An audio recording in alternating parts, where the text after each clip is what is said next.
We're in downtown Los Angeles by the Staples Center, where the world champion Lakers played their home games. This venue is also used as a concert hall. U2, Tina Turner, Bruce Springsteen, and the E Street Band have all played here. The Grammy Awards have been held here. Michael Jackson rehearsed for his London concerts right before his death. And Michael Jackson's memorial service was held here. Some people think that the Staples Center is a rock and roll landmark. But we'd like to take you around the corner from here and show you a real rock and roll landmark of Los Angeles.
In the late 1960s, album covers were an important part of the record business, and the Morrison Hotel was the shooting location of one of the most memorable classic rock album cover photos, Morrison Hotel by The Doors.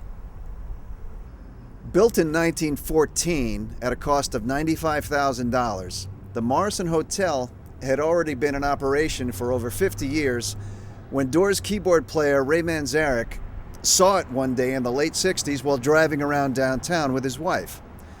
The Doors had started recording their fifth album by then, and their singer, Jim Morrison, was already one of the most notorious figures to ever front a rock band. The Morrison Hotel seemed perfect, and photographer Henry Diltz agreed. Well, my partner Gary and I got a call from the Doors to come over to their office, and we sat down with Jim Morrison, Ray Manzarek, and Gary and I, and they said, "We want you guys to do our album cover for our new album." We said, "Great. Do you have a title?" They said, "No." I said, do you have any ideas?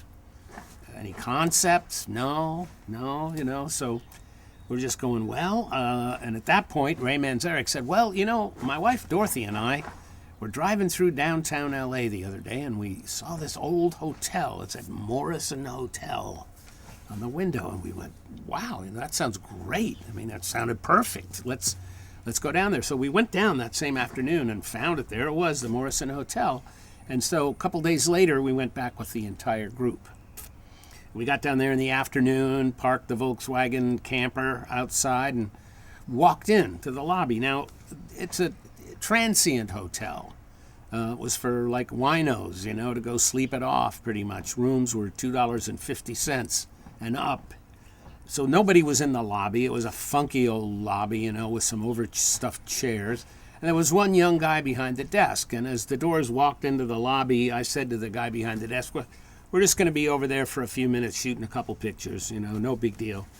And he said, "No, you can't." I said, "What do you mean? We're not bothering anybody." He said, "Well, because you got to get permission from the owner."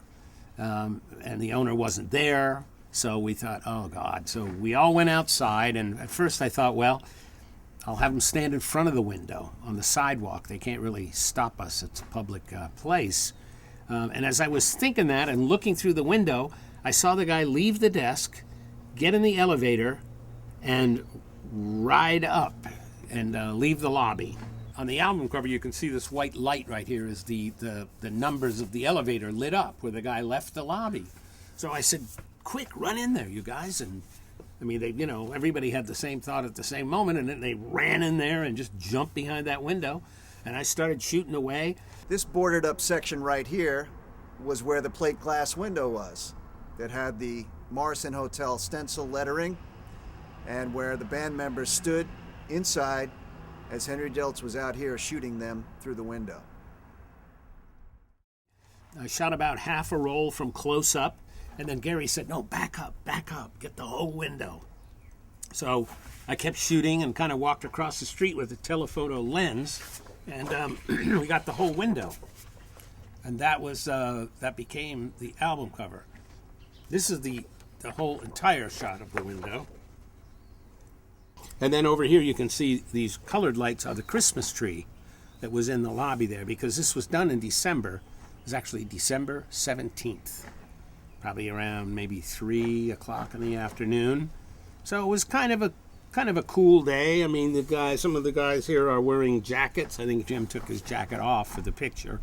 But it was kind of a cloudy day in LA, and it sort of seemed like any other day, you know. It didn't seem like we'd done anything really that was going to stand the test of time or become famous in any way. It was just another day taking pictures and having a beer with the Doors in downtown LA. Back in the days when they were making 12-inch vinyl records, you had this great 12-inch album cover that was a kind of an art form that's disappeared now. You can't get, you know. Back in the days when they made these kind of covers, people would take the record out, put it on, and then they would stare at the cover, and they would read the liner notes on the back while the music was playing, and they would just keep looking at the picture, you know, to get an idea of the band just while the music was playing. It was just something to kind of focus on.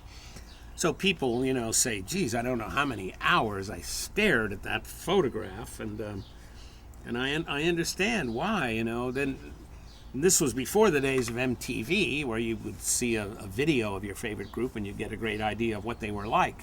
There weren't any of those MTV videos. You couldn't see these groups playing on TV for the most part, unless they were on Ed Sullivan or something, which many of them were. But this is where you got your sort of image of the group. So it was an important thing for a group to have a good album cover that really kind of reflected them and their style and taste. In this particular group, I mean, Jim was definitely the leader of the group, you know, the singer, the guy who wrote all the songs. And so it was his charisma that kind of fronted this group. And so, I mean, I never thought of it before, but when Ray mentioned the Morrison Hotel, it probably wasn't obvious to him, because it doesn't say the Manzarek Hotel, you know, it says the Morrison Hotel. But, I mean, prophetically maybe, you know, years later, and Jim Morrison is so famous because he died young and et cetera, et cetera. You know, he's become such an iconic figure in the rock world that it's only fitting, I guess, that, you know, this thing was called the Morrison Hotel. Apparently, it was the second to the last album. I think they made one album after this, and then Jim passed away. And although they tried to keep the band going, I mean, it wasn't the same band without Jim. Too bad.